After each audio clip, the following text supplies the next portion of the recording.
ನಮಸ್ಕಾರಗಳಿರಿ. Stock market Kannada ಚಾನಲ್ಗೆ ಸ್ವಾಗತ ಸುಸ್ವಾಗತ. ಈ ವಿಡಿಯೋದಲ್ಲಿ ಮಾರ್ಕೆಟ್ ಕ್ರಾಶ್ ಆಗುವಂತ ಸಂದರ್ಭದಲ್ಲಿ ನಾವು ನಮ್ಮ ಪೋರ್ಟ್ಫೋಲಿಯೋನ ಹೇಗೆ ಸೇವ್ ಮಾಡ್ಕೊಳ್ಬಹುದು ಅಥವಾ ನಮ್ಮ ಪೋರ್ಟ್ಫೋಲಿಯೋನ ಕಡಿಮೆ ಕ್ರಾಶ್ ಆಗೋ ತರ ಹೇಗೆ ಸೇವ್ ಮಾಡ್ಕೊಳ್ಳೋದು ಅನ್ನುವಂತ ಸ್ಟ್ರಾಟಜಿ ಬಗ್ಗೆ ತಿಳ್ಕೊಳ್ಳುವಂತ ಪ್ರಯತ್ನವನ್ನ ಮಾಡೋಣ. ಹಾಗೆ ಇದೇ ರೀತಿಯ ವಿಡಿಯೋಗಳನ್ನ ಈ ಹಿಂದೆ ಕೂಡ ಮಾಡಿದ್ದೀನಿ. ತುಂಬಾ ದಿನದಿಂದ ನಮ್ಮ ಚಾನೆಲ್ ನ ಫಾಲೋ ಮಾಡ್ತಿರೋಂತವ್ರಿಗೆ ಇದೇನೋ ಹೊಸದಲ್ಲ, ಬಟ್ ಸ್ಟಿಲ್ ಇನ್ನೂ ಒಂದಷ್ಟು ವಿಚಾರಗಳು ಆಡ್ ಆಗ್ತಾ ಹೋಗುತ್ತೆ ದಿನ ದಿನ. ಇನ್ನೂ ಒಂದಷ್ಟು ಅಡ್ವಾನ್ಸ್ಮೆಂಟ್ಸ್ ನ ಮೂಲಕ ಇನ್ನು ಕೆಲವು ವಿಷಯಗಳನ್ನ ತಿಳ್ಕೊಳ್ಳೋಣ. ಮೊದಲಿಗೆ ಡಿಸ್ಕ್ಲೇಮರ್ ಕೊಡ್ಲಿಕ್ಕೆ ಇಷ್ಟಪಡ್ತೀನಿ. ಇಲ್ಲಿ ಯಾವ್ದಾದ್ರು ಸ್ಟಾಕ್ ಅನ್ನ ಮೆನ್ಷನ್ ಮಾಡಿದ್ರೆ ಅಥವಾ ಮ್ಯೂಚುವಲ್ ಫಂಡ್ ಅನ್ನ ಮೆನ್ಷನ್ ಮಾಡಿದ್ರೆ ಅದು ಯಾವ್ದನ್ನು ಕೂಡ ನಾನು ರೆಕಮೆಂಡ್ ಮಾಡ್ತಿಲ್ಲ. ನೀವು ಫರ್ದರ್ ಸ್ಟಡಿ ಮೆಡಿಟೇಷನ್ ತಗೊಳ್ಬಹುದು. ಆಸ್ ಎ ಎಜುಕೇಶನಲ್ ಪರ್ಪಸ್ ನಾನು ವಿಡಿಯೋ ಮುಂದೆ ತರ್ತಾ ಇದ್ದೀನಿ. ಹಾಗೆ ಡಿಸ್ಕ್ರಿಪ್ಷನ್ ಅಲ್ಲಿ ಅಕೌಂಟ್ ಓಪನಿಂಗ್ ಲಿಂಕ್ ಇದೆ, ಅಕೌಂಟ್ ಅನ್ನ ಓಪನ್ ಮಾಡ್ಕೊಳ್ಬಹುದು. ಇನ್ವೆಸ್ಟ್ಮೆಂಟ್ ಗೆ ಸಂಬಂಧಪಟ್ಟಂತೆ ನಿಮ್ಗೆ ಏನಾದ್ರು ಸಪೋರ್ಟ್ ಬೇಕು ಅಂತಂದ್ರೆ ಇಲ್ಲಿರುವಂತಹ ನಂಬರ್ ಗಳ ಮೂಲಕ ನಮ್ಮ ಟೀಮ್ ನ ಕಾಂಟ್ಯಾಕ್ಟ್ ಮಾಡಬಹುದು. ಇಲ್ಲಿ ಮೆನ್ಷನ್ ಮಾಡಿರುವಂತಹ ಎಲ್ಲ ಸರ್ವಿಸಸ್ ನಮ್ಮ ಮೂಲಕ ಸಿಗುತ್ತೆ, ಬಟ್ ಇದಕ್ಕೆ ಕಂಡೀಷನ್ ಒಂದೇ, ನಮ್ಮ ಮೂಲಕ ಅಕೌಂಟ್ ಓಪನ್ ಆಗಿರ್ಬೇಕು. ಹಾಗಾಗಿ ಅಕೌಂಟ್ ಓಪನ್ ಮಾಡ್ಕೊಂಡು ಕಾಂಟ್ಯಾಕ್ಟ್ ಮಾಡಬಹುದು. ಇಲ್ಲಿ ಇವತ್ತಿನ ಟಾಪಿಕ್ ಬಂದು ಮಲ್ಟಿ ಅಸೆಟ್ ಅಲೋಕೇಶನ್ ಸ್ಟ್ರಾಟಜಿ, ಅಂದ್ರೆ ಬೇರೆ ಬೇರೆ ಅಸೆಟ್ ಗಳಲ್ಲಿ ಹೂಡಿಕೆ ಮಾಡುವಂತದ್ದು. ಹೇಗೆ ವಾರೆನ್ ಬಫೆಟ್ ಅವರು ಇಕ್ವಿಟಿ ಅಲೋಕೇಶನ್ ಬಗ್ಗೆ ಹೇಳ್ತಾರೆ, don't put all your eggs in one basket ಅಂತ. ಅದೇ ರೀತಿ ಅಸೆಟ್ ಅಲೋಕೇಶನ್ ಅಲ್ಲೂ ಕೂಡ ಅಷ್ಟೇ, ನಾವು ವೇರಿಯಸ್ ಅಸೆಟ್ಸ್ ಅಲ್ಲಿ ಹೂಡಿಕೆ ಮಾಡಿದಾಗ ಮಾರ್ಕೆಟ್ ಡೌನ್ ಟರ್ನ್ಸ್ ಅಲ್ಲಿ ನಮ್ಮ ಪೋರ್ಟ್ಫೋಲಿಯೋ ಎಡ್ಜ್ ಆಗಿರುತ್ತೆ. ಫಾರ್ ಎಕ್ಸಾಂಪಲ್, ಮಾರ್ಕೆಟ್ 30% ಕರೆಕ್ಷನ್ ಆದ್ರೆ ನಮ್ಮ ಪೋರ್ಟ್ಫೋಲಿಯೋ 15-18% ಕರೆಕ್ಷನ್ ಆಗ್ಬೋದು, ಒಂದಷ್ಟನ್ನ ಸೇವ್ ಮಾಡುತ್ತೆ. ಹಾಗಾಗಿ ಈ ಅಸೆಟ್ ಅಲೋಕೇಶನ್ ಅನ್ನೋದು ಬಹಳ ಇಂಪಾರ್ಟೆಂಟ್ ಆಗುತ್ತೆ. ಅಂದ್ರೆ ಈ ಮಲ್ಟಿ ಅಸೆಟ್ ಅಲೋಕೇಶನ್ ನ ಮೂಲಕ ನಾವು ಎಂತಹ ಮಾರ್ಕೆಟ್ ಕಂಡೀಷನ್ ಅಲ್ಲೂ ವರ್ಕ್ ಆಗುವಂತ ಸ್ಟ್ರಾಟಜಿಯನ್ನ ಬಿಲ್ಡ್ ಮಾಡ್ಕೊಳ್ಬಹುದು. ಜೊತೆಗೆ ಮಲ್ಟಿ ಅಸೆಟ್ ಅಲೋಕೇಶನ್ ನ ಮೂಲಕ ಮಾರ್ಕೆಟ್ ಕ್ರಾಶಸ್ ಅನ್ನ ಒಂದಷ್ಟರ ಮಟ್ಟಿಗೆ ತಪ್ಪಿಸ್ಕೊಳ್ಬಹುದು, ವಾಲಟಿಲಿಟಿ ಕೂಡ ಕಡಿಮೆ ಮಾಡ್ಕೊಳ್ಬಹುದು, ಜೊತೆಗೆ ವೆಲ್ತ್ ಅನ್ನು ಕೂಡ ಕಾಂಪೌಂಡ್ ಮಾಡ್ಕೊಳ್ಬಹುದು. ಸೊ ಈ ಎಲ್ಲ ಸಾಧ್ಯತೆಗಳಿರುತ್ತೆ. ತುಂಬಾ ಜನ ಇದನ್ನ ಮಾಡೋದಿಲ್ಲ. ನಾನು ಈ ಹಿಂದೆ ಕೂಡ ಹೇಳಿದ್ದೀನಿ, ಲಾಸ್ಟ್ ಇಯರ್ ಅಲ್ಲೂ ಕೂಡ ಒಂದಷ್ಟು ವಿಷಯವನ್ನ ಹೇಳಿದ್ದೀನಿ ವಿಡಿಯೋಗಳನ್ನ ಮಾಡುವಂತ ಸಂದರ್ಭದಲ್ಲಿ ಬೇರೆ ಬೇರೆ ಅಸೆಟ್ ಫಾರ್ಮ್ಸ್ ಗಳಲ್ಲಿ ಇನ್ವೆಸ್ಟ್ ಮಾಡುವ ಬಗ್ಗೆ. ಇದನ್ನ ನಾವು ಒಂದು ಎಕ್ಸಾಂಪಲ್ ಮೂಲಕ ತಿಳ್ಕೊಳ್ಳೋದಾದ್ರೆ, ಇಬ್ರು ಇನ್ವೆಸ್ಟರ್ಸ್ ಇದ್ದಾರೆ ಅಂದ್ರೆ investor A, investor B. Investor A 100% stocks ಅಲ್ಲೇ ಇನ್ವೆಸ್ಟ್ ಮಾಡ್ತಾರೆ ಅಂದ್ರೆ, ಇನ್ ಕೇಸ್ ಮಾರ್ಕೆಟ್ ಕರೆಕ್ಷನ್ ಆದ್ರೆ, ಫಾರ್ ಎಕ್ಸಾಂಪಲ್ ಈಗ ಮಾರ್ಕೆಟ್ ಕರೆಕ್ಷನ್ ಬರ್ತಿದೆಯಲ್ಲ, ಆ ರೀತಿ ಕರೆಕ್ಷನ್ ಆದ್ರೆ ಅವರ ಪೋರ್ಟ್ಫೋಲಿಯೋ ಹೆವಿ ಕ್ರಾಶ್ ಆಗುತ್ತೆ. ಅದು 20 ಆಗ್ಬೋದು, 25 ಆಗ್ಬೋದು, 30 ಆಗ್ಬೋದು, 35 ಆಗ್ಬೋದು, ಅದಕ್ಕಿಂತ ಜಾಸ್ತಿ ಕೂಡ ಆಗ್ಬೋದು. ಅದೇ ಮಲ್ಟಿ ಅಸೆಟ್ಸ್ ಅಲ್ಲಿ ಇನ್ವೆಸ್ಟ್ ಮಾಡಿದಾಗ, for example stocks, gold, bonds, ಈ ರೀತಿ ಇನ್ವೆಸ್ಟ್ಮೆಂಟ್ ಮಾಡಿದಂತ ಸಂದರ್ಭದಲ್ಲಿ ಯೂಶುವಲಿ ಏನಾಗುತ್ತೆ, ಇಕ್ವಿಟಿ ಮಾರ್ಕೆಟ್ ಅಂಡರ್ ಪರ್ಫಾರ್ಮ್ ಮಾಡಿದ್ರೆ ಗೋಲ್ಡ್ ಒಳ್ಳೆ ಪರ್ಫಾರ್ಮೆನ್ಸ್ ಅನ್ನ ಮಾಡುತ್ತೆ. ಅದನ್ನ ಲಾಸ್ಟ್ 1.5 ವರ್ಷದಲ್ಲಿ ನೀವು ನೋಡಿದ್ದೀರಿ. ಲಾಸ್ಟ್ ಇಯರ್ ಗೋಲ್ಡ್ ಅಲ್ಲಿ ಯಾರು ಅಲೋಕೇಶನ್ ಮಾಡಿದ್ರು ಅವ್ರಿಗೆ ಒಳ್ಳೆ ರಿಟರ್ನ್ ಸಿಕ್ಕಿದೆ. ಬಾಂಡ್ಸ್ ನಮ್ಮ ಪೋರ್ಟ್ಫೋಲಿಯೋದಲ್ಲಿ ಇದ್ರೆ ಸ್ಟೆಬಿಲಿಟಿಯನ್ನ ತರುತ್ತೆ. ಹೀಗಾಗಿ ಮಲ್ಟಿ ಅಸೆಟ್ ಅಲೋಕೇಶನ್ ಇದ್ದಾಗ ನಮ್ಮ ಡೌನ್ವರ್ಡ್ ಚಾನ್ಸಸ್ ಕಡಿಮೆ ಇರುತ್ತೆ. ಈ ಕಾರಣಕ್ಕಾಗಿ ಪೋರ್ಟ್ಫೋಲಿಯೋನ ನಾವು ಮಲ್ಟಿ ಅಸೆಟ್ಸ್ ಅಲ್ಲಿ ಹೂಡಿಕೆ ಮಾಡೋ ಮೂಲಕ ಎಡ್ಜ್ ಮಾಡಬೇಕು. ಹಾಗಾದ್ರೆ ಏನೆಲ್ಲ ನಾವು ಈ ವಿಡಿಯೋದಲ್ಲಿ ವಿಷಯವನ್ನ ತಿಳ್ಕೊಳ್ತೀವಿ. ಮೊದಲಿಗೆ what is multi asset allocation ಅನ್ನೋ ಬಗ್ಗೆ ತಿಳ್ಕೊಳ್ತೀವಿ. ಕೋರ್ ಕಾನ್ಸೆಪ್ಟ್, ಬೇರೆ ಬೇರೆ ಅಸೆಟ್ ಕ್ಲಾಸ್ ಅಲ್ಲಿ ಡೈವರ್ಸಿಫೈ ಮಾಡೋ ಬಗ್ಗೆ, ಹಾಗೆ ಪ್ರೊಫೆಷನಲ್ ಇನ್ವೆಸ್ಟರ್ಸ್ ಇದನ್ನ ಹೇಗೆ ಬಳಸ್ತಾರೆ ಅನ್ನೋದನ್ನ ತಿಳ್ಕೊಳ್ಳೋಣ. ಹಾಗೆ ಒಂದು ಬೆಸ್ಟ್ ಈಕ್ವಿಟಿ ಎವಿ ಪೋರ್ಟ್ಫೋಲಿಯೋ ಸ್ಟ್ರಾಟಜಿ ಬಗ್ಗೆ ತಿಳ್ಕೊಳ್ಳೋಣ. ಜೊತೆಗೆ ಎವ್ರಿ ಮಾರ್ಕೆಟ್ ಸೈಕಲ್ ಅಲ್ಲಿ ನಾವು ಹೇಗೆ ಸರ್ವೈವ್ ಆಗೋದು ಅನ್ನೋದ್ರ ಬಗ್ಗೆ ತಿಳ್ಕೊಳ್ಳೋಣ. ಈ 4 ವಿಷಯಗಳ ಬಗ್ಗೆ ನಾವು ಈ ವಿಡಿಯೋದಲ್ಲಿ ತಿಳ್ಕೊಳ್ಳೋಣ. ಮೊದಲಿಗೆ what is multi asset allocation ಅನ್ನೋದನ್ನ ನೋಡೋದಾದ್ರೆ, ನಿಮ್ಮ ಪೋರ್ಟ್ಫೋಲಿಯೋನ ಡಿವೈಡ್ ಮಾಡೋದು, ಬೇರೆ ಬೇರೆ ಅಸೆಟ್ ಕ್ಲಾಸ್ ಅಲ್ಲಿ ಹೂಡಿಕೆ ಮಾಡುವಂತದ್ದು. ಇನ್ ಸಿಂಪಲ್ ವರ್ಡ್ಸ್, ಬೇರೆ ಬೇರೆ ಅಸೆಟ್ ಕ್ಲಾಸ್ ಗಳಾವು? ಸ್ಟಾಕ್ಸ್ ಅಥವಾ ಈಕ್ವಿಟೀಸ್ ಅಂತ ಕರಿತೀವಿ, debt or bonds, gold, cash or liquid funds. Equities ಅಂದ್ರೆ ಸ್ಟಾಕ್ಸ್ ಅಲ್ಲಿ ಇನ್ವೆಸ್ಟ್ ಮಾಡುವಂತದ್ದು. Debt and bonds, government bonds ಆಗ್ಬೋದು ಅಥವಾ ಕಾರ್ಪೊರೇಟ್ ಬಾಂಡ್ಸ್ ಆಗ್ಬೋದು, ಅವುಗಳಲ್ಲಿ ಹೂಡಿಕೆ ಮಾಡುವಂತದ್ದು. ಗೋಲ್ಡ್ ಬಗ್ಗೆ ನಿಮ್ಗೆ ಈಗಾಗಲೇ ಗೊತ್ತಿದೆ. ಹಾಗೆ ಒಂದ್ ಸ್ವಲ್ಪ ಕ್ಯಾಶ್ ಕೂಡ ಇಟ್ಕೊಂಡಿರ್ಬೇಕು. ಅದನ್ನ ನೀವು ಬ್ಯಾಂಕ್ ಅಲ್ಲಿ ಇಟ್ಕೊಂಡಿರ್ತಿರೋ ಅಥವಾ ಲಿಕ್ವಿಡ್ ವೀಸಲ್ ಹಾಕ್ತಿರೋ, ಅದು ನಿಮ್ಗೆ ಬಿಟ್ಟದ್ದು. ಈಕ್ವಿಟೀಸ್ ಗ್ರೋತ್ ಎಂಜಿನ್ ಆಗಿ ವರ್ಕ್ ಆದ್ರೆ, ಬಾಂಡ್ಸ್ ಅಂಡ್ ಡೆಟ್ ಸ್ಟೆಬಿಲಿಟಿಯನ್ನ ತರುತ್ತೆ ಪೋರ್ಟ್ಫೋಲಿಯೋಗೆ. ಗೋಲ್ಡ್ ಮಾರ್ಕೆಟ್ ಕ್ರೈಸಿಸ್ ಸಂದರ್ಭದಲ್ಲಿ ನಮ್ಮ ಪೋರ್ಟ್ಫೋಲಿಯೋನ ಹೆಡ್ಜ್ ಮಾಡುತ್ತೆ. ಅಂದ್ರೆ ಲಾಸ್ಟ್ 1.5 ವರ್ಷದಲ್ಲಿ ಪರ್ಫಾರ್ಮೆನ್ಸ್ ಬಂತಲ್ಲ, ಆ ರೀತಿ ಈಕ್ವಿಟಿ ಮಾರ್ಕೆಟ್ ಅಲ್ಲಿ ಒಳ್ಳೆ ಪರ್ಫಾರ್ಮೆನ್ಸ್ ಬರಲಿಲ್ಲ, ಬಟ್ ಗೋಲ್ಡ್ ಸಾಲಿಡ್ ಪರ್ಫಾರ್ಮೆನ್ಸ್ ಅನ್ನ ಮಾಡ್ತು. ಸೊ ಈ ರೀತಿಯಾಗಿ ನಮಗೆ ರಿಟರ್ನ್ಸ್ ಅನ್ನ ಕೊಡುತ್ತೆ. ಈ ರೀತಿ ವೇರಿಯಸ್ ಅಸೆಟ್ ಕ್ಲಾಸ್ ಅಲ್ಲಿ ಹೂಡಿಕೆ ಮಾಡುವಂತದ್ದು. ಇನ್ನು ಇದಕ್ಕೆ ಬೇರೆ ಬೇರೆ ಸೇರಿಸ್ಕೊಳ್ಬಹುದು. ಫಾರ್ ಎಕ್ಸಾಂಪಲ್ ರಿಯಲ್ ಎಸ್ಟೇಟ್ ಸೇರಿಸ್ಕೊಳ್ಬಹುದು. ಬಟ್ ರಿಯಲ್ ಎಸ್ಟೇಟ್ ಏನಂದ್ರೆ ಲಿಕ್ವಿಡ್ ಅಲ್ಲ, ಇಲ್ಲಿಕ್ವಿಡ್. ನೀವು ಒಂದ್ ಸೈಟ್ ಮಾರ್ಬೇಕಂದ್ರೆ ಮೇ ಬಿ 6 ತಿಂಗಳು ಬೇಕಾಗ್ಬೋದು. ಜೊತೆಗೆ ನಿಮ್ಗೆ ಅರ್ಜೆನ್ಸಿ ಇದ್ದಂತ ಸಂದರ್ಭದಲ್ಲಿ ನೀವು ರೈಟ್ ಪ್ರೈಸ್ ಗೆ ಮಾರಾಟ ಮಾಡಕ್ಕಾಗೋದಿಲ್ಲ. ಆ ತರದ ಕೆಲವು ಇಶ್ಯೂಸ್ ಇರುತ್ತೆ ರಿಯಲ್ ಎಸ್ಟೇಟ್ ಅಲ್ಲಿ. ಪ್ಯೂರ್ಲಿ ಮಾರ್ಕೆಟ್ ವಿಚಾರದಲ್ಲಿ ನೋಡಿದಾಗ ಈ ರೀತಿ ನೀವು ಅಸೆಟ್ ಅಲೋಕೇಶನ್ ಮಾಡಬಹುದಾಗಿರುತ್ತೆ. ಟೋಟಲಿ ಬೇರೆ ಬೇರೆ ಅಸೆಟ್ ಕ್ಲಾಸ್ ಗಳಲ್ಲಿ ಡಿವೈಡ್ ಮಾಡಿ ಹೂಡಿಕೆ ಮಾಡೋದೇ ಮಲ್ಟಿ ಅಸೆಟ್ ಅಲೋಕೇಶನ್. ಹಾಗಾದ್ರೆ ಈ ಮಲ್ಟಿ ಅಸೆಟ್ ಅಲೋಕೇಶನ್ ಹೇಗೆ ಕೆಲಸ ಮಾಡುತ್ತೆ, ನಮ್ಗೆ ಹೆಂಗೆ ಉಪಯೋಗ ಕೊಡುತ್ತೆ, ಇದನ್ನ ನಾವು ನೋಡೋದಾದ್ರೆ ಯೂಶುವಲಿ ನಿಮ್ಗೆ ಗೊತ್ತಿದೆ ಅಂದ್ಕೊಳ್ತೀನಿ. ಮಾರ್ಕೆಟ್ ಸೈಕಲ್ಸ್ ಅಲ್ಲಿ ಮೂವ್ ಆಗುತ್ತೆ. ಅಂದ್ರೆ ಒಂದಷ್ಟು ವರ್ಷಗಳು ತುಂಬಾ ಚೆನ್ನಾಗಿ ಪರ್ಫಾರ್ಮ್ ಮಾಡುತ್ತೆ, ಆಮೇಲೆ ಒಂದಷ್ಟು ದಿನ ಅಂಡರ್ ಪರ್ಫಾರ್ಮೆನ್ಸ್ ಅನ್ನ ಮಾಡುತ್ತೆ, ಮತ್ತೆ ಇನ್ನೊಂದಷ್ಟು ದಿನ ತುಂಬಾ ಒಳ್ಳೆ ಪರ್ಫಾರ್ಮೆನ್ಸ್ ಅನ್ನ ಮಾಡುತ್ತೆ. ಈ ರೀತಿ ಅಪ್ಸ್ ಅಂಡ್ ಡೌನ್ಸ್ ತುಂಬಾನೇ ಇರುತ್ತೆ ಮಾರ್ಕೆಟ್ ಅಲ್ಲಿ. ಇಂತ ಅಪ್ಸ್ ಅಂಡ್ ಡೌನ್ಸ್ ಇರುವಂತಹ ಸಂದರ್ಭದಲ್ಲಿ ಈ ಅಸೆಟ್ ಕ್ಲಾಸಸ್ ಏನಿದೆ ಡಿಫ್ರೆಂಟ್ ಆಗಿ ಬಿಹೇವ್ ಮಾಡುತ್ತೆ. ಮಾರ್ಕೆಟ್ಸ್ ಅಂದ್ರೆ ಎಸ್ಪೆಷಲಿ ಈಕ್ವಿಟೀಸ್ ಯಾವಾಗ ಬೀಳುತ್ತೆ ಅಂತ ಸಂದರ್ಭದಲ್ಲಿ ಬೇರೆ ಅಸೆಟ್ಸ್ ಒಳ್ಳೆ ಪರ್ಫಾರ್ಮೆನ್ಸ್ ಮಾಡುವಂತ ಸಾಧ್ಯತೆಗಳಿರುತ್ತೆ. ಹಾಗಂತ 100% ಚೆನ್ನಾಗಿ ಪರ್ಫಾರ್ಮ್ ಮಾಡ್ಬೇಕು ಅಂತಲ್ಲ, ಬಟ್ ಪ್ರಾಬಬಿಲಿಟಿ ಜಾಸ್ತಿ ಇರುತ್ತೆ. ಎರಡಕ್ಕೂ ಕೋರಿಲೇಷನ್ ಕಡಿಮೆ ಇರುತ್ತೆ, ಹಾಗಾಗಿ ಡಿಫರೆಂಟ್ ಪರ್ಫಾರ್ಮೆನ್ಸ್ ಬರುತ್ತೆ. ಫಾರ್ ಎಕ್ಸಾಂಪಲ್ ನಾವು ಒಂದು ಕೇಸ್ ಸ್ಟಡಿ ನೋಡೋದಾದ್ರೆ 2008 ಅಥವಾ 2020 ಪಂಡೆಮಿಕ್ ಕ್ರಾಶ್ ಸಂದರ್ಭದಲ್ಲಿ ಈಕ್ವಿಟೀಸ್ ತುಂಬಾ ಜಾಸ್ತಿನೇ ಕ್ರಾಶ್ ಆಗಿದೆ. 35-40% ವರೆಗೂ ಕೂಡ ಕ್ರಾಶ್ ಆಯ್ತು. At the same time gold ಚೆನ್ನಾಗಿ ಪರ್ಫಾರ್ಮ್ ಮಾಡಿದೆ, ಡೆಟ್ ಇನ್ಸ್ಟ್ರೂಮೆಂಟ್ಸ್ ಸ್ಟೇಬಲ್ ಇದೆ. ಈ ಡೈವರ್ಜೆನ್ಸ್ ಏನಿದೆ ಇದು ನಮ್ಮ ಪೋರ್ಟ್ಫೋಲಿಯೋನ ಸೇವ್ ಮಾಡುತ್ತೆ ಮ್ಯಾಕ್ಸಿಮಮ್ ಡ್ರಾ ಡೌನ್ ಇಂದ.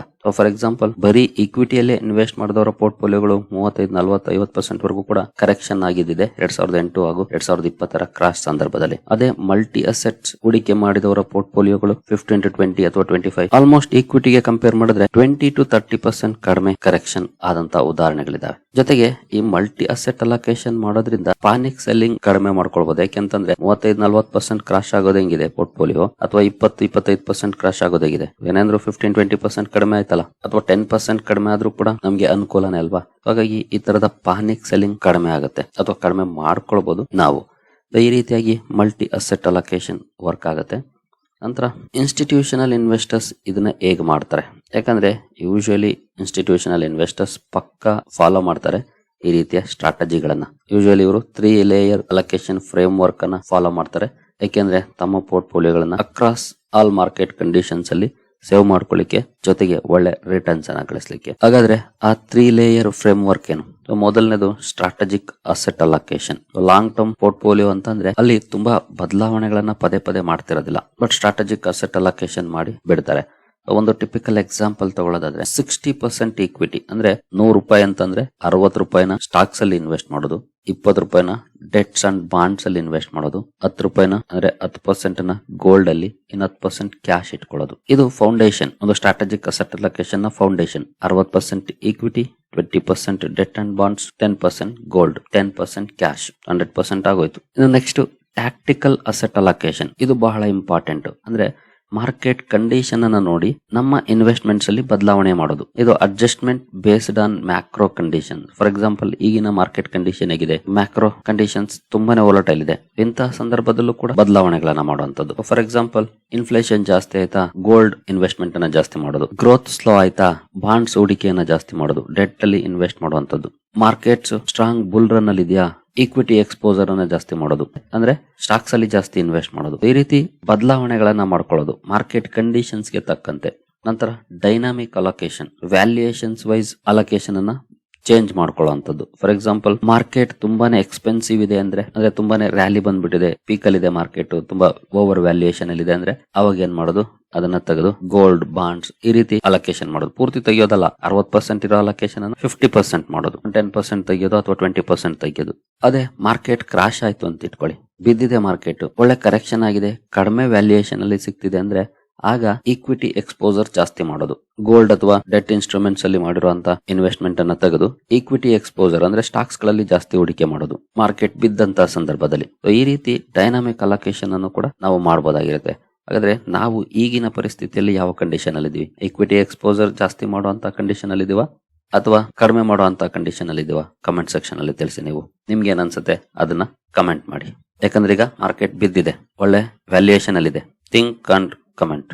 ಇನ್ನೊಂದ್ಸಲ ಅಲೋಕೇಶನ್ ಅನ್ನು ನೋಡ್ಕೊಂಡ್ಬಿಡಿ. Institutional base portfolio 60% equity, long term wealth creation ಕಡೆ ಗಮನ ಕೊಡುವಂತದ್ದು. 20% debt, income and stability provide ಮಾಡುತ್ತೆ ಪೋರ್ಟ್ಫೋಲಿಯೋಗೆ. 10% gold, hedge against crisis and inflation. 10% cash, preserves flexibility and liquidity. ಯಾಕೆ ಕ್ಯಾಶ್ ಇರಬೇಕು ಅಂದ್ರೆ ಮಾರ್ಕೆಟ್ ಅಲ್ಲಿ ಏನಾದ್ರೂ ಕರೆಕ್ಷನ್ ಬಂತು ಅಂದ್ರೆ ಇಮಿಡಿಯೇಟ್ಲಿ ಅಲ್ಲಿ ಹೂಡಿಕೆ ಮಾಡ್ಲಿಕ್ಕೆ. ಈ ರೀತಿಯಾಗಿ ಯೂಶುವಲಿ ಇನ್ಸ್ಟಿಟ್ಯೂಷನ್ಸ್ ತಮ್ಮ ಪೋರ್ಟ್ಫೋಲಿಯೋನ ಅಲೋಕೇಟ್ ಮಾಡ್ತಾರೆ. ಇನ್ನು ನೆಕ್ಸ್ಟ್ ಪಾರ್ಟ್ ಗೆ ಬಂದ್ರೆ the best equity heavy strategy. ನಾನು ಯೂಶುವಲಿ ಸ್ವಲ್ಪ ಈಕ್ವಿಟಿಗೆ ಹೆಚ್ಚಿನ ಆದ್ಯತೆ ಕೊಡೋದ್ರಿಂದ ಸ್ವಲ್ಪ ಈಕ್ವಿಟಿ ಹೆವಿ ಸ್ಟ್ರಾಟಜಿಯನ್ನ ನಿಮ್ಮ ಮುಂದೆ ತರ್ತಾ ಇದ್ದೀನಿ. ಹಾಗಂತ ನೀವು ಇದನ್ನೇ ಫಾಲೋ ಮಾಡಬೇಕು ಅಂತ ಏನಲ್ಲ, ನೀವು ಇದನ್ನ ಬದಲಾವಣೆ ಕೂಡ ಮಾಡ್ಕೊಳ್ಬಹುದು. ಈಕ್ವಿಟಿ ಹೆವಿ ಇದ್ದಾಗ ಗ್ರೋತ್ ಅಪಾರ್ಚುನಿಟಿ ಜಾಸ್ತಿ ಇರುತ್ತೆ, ಬಟ್ ಇಲ್ಲಿ ಸಮಸ್ಯೆ ಏನಾಗುತ್ತೆ ಅಂದ್ರೆ ಮಾರ್ಕೆಟ್ ಡೌನ್ ಟರ್ನ್ಸ್ ಅಲ್ಲಿ ಜಾಸ್ತಿ ಡೌನ್ ಆಗುತ್ತೆ ಪೋರ್ಟ್ಫೋಲಿಯೋ. ಫಾರ್ ಎಕ್ಸಾಂಪಲ್ ಈಗಿನ ಮಾರ್ಕೆಟ್ ಕಂಡೀಷನ್ ದಿನ 2-3% ಮಾರ್ಕೆಟ್ ಬೀಳ್ತಾ ಇದ್ರೆ ಅಂದ್ರೆ ನಮ್ಮ ಪೋರ್ಟ್ಫೋಲಿಯೋ ಬೀಳ್ತಿದ್ರೆ ಯಾರಿಗೆ ತಾನೇ ಖುಷಿ ಆಗುತ್ತೆ. ಸೊ ಈ ರೀತಿ ರಿಸ್ಕ್ ಇರುತ್ತೆ. ಇಲ್ಲ ನನಗೆ ಇಕ್ವಿಟಿ ಎಕ್ಸ್ಪೋಜರ್ ಜಾಸ್ತಿ ಬೇಡ ಅಂದ್ರೆ ಇಲ್ಲಿ ಕಡಿಮೆ ಮಾಡ್ಕೊಳ್ಬಹುದು, 50 ಮಾಡ್ಕೊಳ್ಬಹುದು, 60 ಮಾಡ್ಕೊಳ್ಬಹುದು, ಎಷ್ಟು ಬೇಕಾದ್ರೂ ಮಾಡ್ಕೊಳ್ಬಹುದು. ಫಾರ್ ಎಕ್ಸಾಂಪಲ್ ಇಲ್ಲಿ 70% ಇಕ್ವಿಟಿ ಅಲೋಕೇಶನ್ ಇದೆ. ಲಾಂಗ್ ಟರ್ಮ್ ರಿಟರ್ನ್ಸ್ ಅನ್ನ ಡ್ರೈವ್ ಮಾಡುತ್ತೆ ಇಕ್ವಿಟಿ ಪರ್ಫಾರ್ಮೆನ್ಸ್ ಚೆನ್ನಾಗಿದ್ರೆ. 15% ಡೆಟ್ ಅಥವಾ ಬಾಂಡ್ಸ್ ಅಲ್ಲಿ ಹೂಡಿಕೆ ಮಾಡುವಂತದ್ದು ನಮ್ಮ ಪೋರ್ಟ್ಫೋಲಿಯೋನ ಸ್ಟೆಬಿಲೈಸ್ ಆಗಿರುತ್ತೆ. ಗೋಲ್ಡ್ ಇನ್ಫ್ಲೇಷನ್ ಜಾಸ್ತಿ ಆದಂತಹ ಸಂದರ್ಭದಲ್ಲಿ ಅಥವಾ ಮಾರ್ಕೆಟ್ ಕರೆಕ್ಷನ್ ಆಗುವಂತಹ ಸಂದರ್ಭದಲ್ಲಿ ಅಥವಾ ಈಗಿನ ತರದ ಕ್ರೈಸಿಸ್ ಸಂದರ್ಭದಲ್ಲಿ ಯೂಶುವಲಿ ಗೋಲ್ಡ್ ಒಳ್ಳೆ ಪರ್ಫಾರ್ಮೆನ್ಸ್ ಅನ್ನ ಮಾಡುತ್ತೆ. ಹಾಗಾಗಿ ಗೋಲ್ಡ್ ಅಲ್ಲಿ ಒಂದು 10%, 5% ಕ್ಯಾಶ್ ಅನ್ನ ಇಟ್ಕೊಳ್ಳುವಂತದ್ದು. ನಾವು 10 ಲಕ್ಷ ಹೂಡಿಕೆ ಮಾಡ್ತೀವಿ ಅಂದ್ರೆ ಅದರಲ್ಲಿ 7 ಲಕ್ಷ ಸ್ಟಾಕ್ಸ್ ಅಲ್ಲಿ, 1.5 ಲಕ್ಷ ಡೆಟ್ಸ್ ಅಂಡ್ ಬಾಂಡ್ಸ್ ಅಲ್ಲಿ, 1 ಲಕ್ಷ ಗೋಲ್ಡ್, 50,000 ಕ್ಯಾಶ್. ಈ ರೀತಿಯಾಗಿ ಅಲೋಕೇಟ್ ಮಾಡುವಂತದ್ದು. ಹಾಗೆ ಬಾಂಡ್ಸ್ ಅಂದ ತಕ್ಷಣ ಸುಮ್ಮನೆ ಹೋಗಿ ಬಾಂಡ್ಸ್ ಅನ್ನ ತಗೋಬೇಡಿ. ಬಾಂಡ್ಸ್ ಅಲ್ಲಿ ವೇರಿಯಸ್ ಟೈಪ್ಸ್ ಆಫ್ ಬಾಂಡ್ಸ್ ಇರುತ್ತೆ. ತುಂಬಾ ಕೇರ್ಫುಲ್ ಆಗಿ ಚೂಸ್ ಮಾಡ್ಬೇಕಾದ್ರೂ ಕೂಡ. ಇನ್ ಕೇಸ್ ಬಾಂಡ್ಸ್ ತಗೊಳ್ಳೋ ಬಗ್ಗೆ ನಿಮ್ಗೆ ಏನಾದ್ರು ಅಸಿಸ್ಟೆನ್ಸ್ ಬೇಕು ಅಂತಂದ್ರೆ ನಮ್ಮ ಟೀಮ್ ನ ಕಾಂಟ್ಯಾಕ್ಟ್ ಮಾಡಬಹುದು. ಖಂಡಿತ ಇದಕ್ಕೆ ಸಂಬಂಧಪಟ್ಟಂತೆ ನಮ್ಮ ಟೀಮ್ ಇಂದ ಹೆಲ್ಪ್ ಕೂಡ ಸಿಗುತ್ತೆ. ಇನ್ನು ಇದೇನ್ ಸ್ಟ್ರಾಟಜಿ ಇದೆ ಇದನ್ನು ಕೂಡ ನಾವು ಮಾರ್ಕೆಟ್ ಕಂಡೀಷನ್ ಗೆ ತಕ್ಕಂತೆ ಬದಲಾಯಿಸ್ಕೊಳ್ಬಹುದು. ನಾವು ಮೇಲೆ ನೋಡಿದ್ವಲ್ಲ 3 ಲೇಯರ್ ಫ್ರೇಮ್ ವರ್ಕ್, ಇದಕ್ಕೆ ತಕ್ಕಂತೆ ಅಂದ್ರೆ ಮ್ಯಾಕ್ರೋ ಕಂಡೀಷನ್ ಗೆ ತಕ್ಕಂತೆ ನಮ್ಮ ಪೋರ್ಟ್ಫೋಲಿಯೋದಲ್ಲಿ ಬದಲಾವಣೆಗಳನ್ನ ಮಾಡ್ಕೊಳ್ಬಹುದಾಗಿರುತ್ತೆ. ಇನ್ಫ್ಲೇಷನ್ ಜಾಸ್ತಿ ಆದಾಗ ಗೋಲ್ಡ್ ಎಕ್ಸ್ಪೋಜರ್ ಜಾಸ್ತಿ ಮಾಡೋದು, ಗ್ರೋತ್ ಸ್ಲೋ ಆದಾಗ ಬಾಂಡ್ಸ್ ಎಕ್ಸ್ಪೋಜರ್ ಜಾಸ್ತಿ ಮಾಡೋದು, ಬುಲ್ ರನ್ ಇದೆ ಮಾರ್ಕೆಟ್ ಅಲ್ಲಿ ಅಂದ್ರೆ ಈಕ್ವಿಟಿ ಎಕ್ಸ್ಪೋಜರ್ ಜಾಸ್ತಿ ಮಾಡೋದು. ಹಾಗೆ ವ್ಯಾಲ್ಯೂಯೇಷನ್ ಜಾಸ್ತಿ ಆದಾಗ, ಮಾರ್ಕೆಟ್ ವ್ಯಾಲ್ಯೂಯೇಷನ್ ಜಾಸ್ತಿ ಆದಾಗ ಗೋಲ್ಡ್ ಅಂಡ್ ಬಾಂಡ್ಸ್ ಕಡೆ ಬರೋದು, ವ್ಯಾಲ್ಯೂಯೇಷನ್ ಕಡಿಮೆ ಆದಾಗ ಈಕ್ವಿಟೀಸ್ ಕಡೆ ಬರೋದು. ಈ ರೀತಿ ಟ್ಯಾಕ್ಟಿಕಲ್ ಅಲೋಕೇಶನ್ ಮಾಡೋ ಮೂಲಕ ನಾವು ರಿಟರ್ನ್ಸ್ ಅನ್ನ ಹೆಚ್ಚಿಗೆ ಮಾಡ್ಕೊಳ್ಳುವಂತ ಅವಕಾಶಗಳು ಕೂಡ ಇರುತ್ತೆ. ಈ ರೀತಿಯಾಗಿ ನೀವು ವೆಲ್ ಸ್ಟ್ರಕ್ಚರ್ಡ್ ಪೋರ್ಟ್ಫೋಲಿಯೋನ ಬಿಲ್ಡ್ ಮಾಡಿದ್ರಿ ಅಂತಂದ್ರೆ ನಿಮ್ಮ ಪೋರ್ಟ್ಫೋಲಿಯೋದ ಅಪ್ಸ್ ಅಂಡ್ ಡೌನ್ಸ್ ಅನ್ನ ಕಡಿಮೆ ಮಾಡ್ಕೊಳ್ಬಹುದು. ಆ ಅವಕಾಶ ಇರುತ್ತೆ. ಸ್ಮೂತ್ ಆಗಿ ಮುಂದುವರಿಬಹುದಾಗಿರುತ್ತೆ ಮಾರ್ಕೆಟ್ ಕಂಡೀಷನ್ಸ್ ಅಲ್ಲಿ. ಹಾಗೆ ಮಾರ್ಕೆಟ್ ಕ್ರಾಶ್ ಅನ್ನ ಸರ್ವೈವ್ ಮಾಡುತ್ತೆ. ಜೊತೆಗೆ ನಮ್ಮಲ್ಲಿ ಡಿಸಿಪ್ಲಿನ್ ಅನ್ನ ಬೆಳೆಸುತ್ತೆ ಅಕ್ರಾಸ್ ಸೈಕಲ್ಸ್. ಮಾರ್ಕೆಟ್ ಅಲ್ಲಿ ಯಾವುದೇ ರೀತಿ ಸಿಚುಯೇಷನ್ ಇರಲಿ ಡಿಸಿಪ್ಲಿನ್ಡ್ ಆಗಿದ್ದಾಗ ಎಮೋಷನಲ್ ಡಿಸಿಷನ್ ಕಡಿಮೆ ಬರುತ್ತೆ, ರಿಟರ್ನ್ ಚೆನ್ನಾಗಿರುತ್ತೆ. ಜೊತೆಗೆ ಲಾಂಗ್ ಟರ್ಮ್ ಅಲ್ಲಿ ವೆಲ್ತ್ ಕೂಡ ಚೆನ್ನಾಗಿ ಕಾಂಪೌಂಡ್ ಆಗುತ್ತೆ. ಈ ಎಲ್ಲ ಅಡ್ವಾಂಟೇಜಸ್ ನಮ್ಗೆ ಇರುತ್ತೆ ವೆಲ್ ಸ್ಟ್ರಕ್ಚರ್ಡ್ ಪೋರ್ಟ್ಫೋಲಿಯೋ ಆದ್ರೆ. ಸೊ ನಮ್ಮ ಉದ್ದೇಶ ಏನಂದ್ರೆ ಮಾರ್ಕೆಟ್ ನ ಪ್ರಿಡಿಕ್ಟ್ ಮಾಡೋದಲ್ಲ. ನಮ್ಮ ಉದ್ದೇಶ ಏನಂದ್ರೆ ನಮ್ಮ ಗೋಲ್ ಗೆ ತಕ್ಕಂತೆ ನಮ್ಮ ಪೋರ್ಟ್ಫೋಲಿಯೋನ ಬಿಲ್ಡ್ ಮಾಡೋದು. ಎಂತಹ ಮಾರ್ಕೆಟ್ ಕಂಡೀಷನ್ ಅಲ್ಲೂ ಚೆನ್ನಾಗಿ ವರ್ಕ್ ಆಗುವಂತದನ್ನ. ಬುಲ್ ಮಾರ್ಕೆಟ್ಸ್ ಅಲ್ಲಿ ಚೆನ್ನಾಗಿ ಗ್ರೋ ಆಗ್ಬೇಕು, ಕ್ರಾಶಸ್ ಅಲ್ಲಿ ನಮ್ಮನ್ನ ಸೇವ್ ಮಾಡಬೇಕು. ಸೊ ರಿಟರ್ನ್ಸ್ ಅನ್ನ ಚೇಸ್ ಮಾಡೋದಕ್ಕಿಂತ ನಾವು ಪ್ಲಾನ್ ಮಾಡಬೇಕು, ಟೈಮಿಂಗ್ ಮಾಡೋದಕ್ಕಿಂತ ನಾವು ಟೈಮ್ ಕೊಡಬೇಕು ಮಾರ್ಕೆಟ್ಗೆ. ಸೊ ರೆಸಿಲಿಯಂಟ್ ಸ್ಟ್ರಕ್ಚರ್ ಅನ್ನ ಬಿಲ್ಡ್ ಮಾಡ್ಕೊಳ್ಳಿ. ಎಂತಹ ಮಾರ್ಕೆಟ್ ಕಂಡೀಷನ್ ಅಲ್ಲೂ ವರ್ಕ್ ಆಗುವಂತ ಪೋರ್ಟ್ಫೋಲಿಯೋನ ಬಿಲ್ಡ್ ಮಾಡ್ಕೊಂಡ್ರೆ ಖಂಡಿತ ನಾವು ಒಂದಷ್ಟು ಲಾಭವನ್ನು ಹೆಚ್ಚಿಗೆ ಮಾಡ್ಕೊಳ್ಳುವಂತ ಅವಕಾಶ ಇರುತ್ತೆ. ಜೊತೆಗೆ ಕ್ರಾಶಸ್ ಅನ್ನ ಕಡಿಮೆ ನೋಡುವಂತ ಅವಕಾಶಗಳನ್ನು ಕೂಡ ನಾವೇ ಕ್ರಿಯೇಟ್ ಮಾಡ್ಕೊಳ್ಬಹುದು. ಸರಿಗಳೇರಿ, ನಿಮ್ಗೆ ಏನಾದ್ರು ಸ್ಟಾಕ್ ಮಾರ್ಕೆಟ್ ಬಗ್ಗೆ ಕಲಿಯುವಂತ ಆಸಕ್ತಿ ಇದ್ರೆ ನಮ್ಮ ತರಬೇತಿ ಕಾರ್ಯಕ್ರಮ ಇದೆ, ಇಂಟ್ರೆಸ್ಟ್ ಇರೋರು ಸೇರ್ಕೊಳ್ಬಹುದು. ಇದು ಪ್ಯೂರ್ಲಿ ಎಜುಕೇಶನಲ್ ಪ್ರೋಗ್ರಾಮ್ ಆಗಿರುತ್ತೆ. ಇಲ್ಲಿ ಯಾವುದೇ ರೀತಿ ಸ್ಟಾಕ್ ರೆಕಮೆಂಡೇಶನ್ ಸಿಗೋದಿಲ್ಲ. ಆದ್ರೆ ಸ್ಟಾಕ್ ಮಾರ್ಕೆಟ್ ಜರ್ನಿಯಲ್ಲಿ ಲೈಫ್ ಲಾಂಗ್ ಉಪಯೋಗಕ್ಕೆ ಬರುವಂತ ವಿಷಯವನ್ನ ಕಲಿಸ್ಕೊಡ್ತೀವಿ. ಇಂಟ್ರೆಸ್ಟ್ ಇರೋರು ಇಮೇಲ್ ಮೂಲಕ ಸಂಪರ್ಕ ಮಾಡಬಹುದು. ಹಾಗೆ ಕೆಲವರು ಮೆಂಬರ್ಸ್ ಓನ್ಲಿ ವಿಡಿಯೋಗಳ ಬಗ್ಗೆ ಪ್ರಶ್ನೆ ಮಾಡಿದ್ದೀರಿ. ಕೆಲವು ವಿಡಿಯೋಗಳನ್ನ ಮಾಡ್ತಾ ಇರ್ತೇನೆ, ಬಟ್ ತುಂಬಾ ಕಡಿಮೆ. ಅದಕ್ಕಾಗಿನೇ ತುಂಬಾ ಕಡಿಮೆ ಫೀಸ್ ಕೂಡ ಇಟ್ಟಿರೋದು. ಮ್ಯಾಕ್ಸಿಮಮ್ ಒಳ್ಳೆ ವಿಡಿಯೋಗಳನ್ನ ತರುವಂತ ಪ್ರಯತ್ನನ ಮಾಡ್ತಿದ್ದೀನಿ ಅಲ್ಲೂ ಕೂಡ. ಸರಿಗಳೇರಿ, ಈ ವಿಡಿಯೋ ನಿಮಗೆ ಇಷ್ಟ ಆಗಿದೆ ಅನ್ಕೊಳ್ತೀನಿ. ಹಾಗೆ ಡಿಸ್ಕ್ರಿಪ್ಷನ್ ಅಲ್ಲಿ ಅಕೌಂಟ್ ಓಪನಿಂಗ್ ಲಿಂಕ್ ಇದೆ, ಅಕೌಂಟ್ ಅನ್ನು ಓಪನ್ ಮಾಡ್ಕೊಳ್ಬಹುದು. ಮುಂದಿನ ವಿಡಿಯೋದಲ್ಲಿ ಸಿಗೋಣ. ಅಲ್ಲಿವರೆಗೂ ಜೈ ಹಿಂದ್, ಜೈ ಕರ್ನಾಟಕ.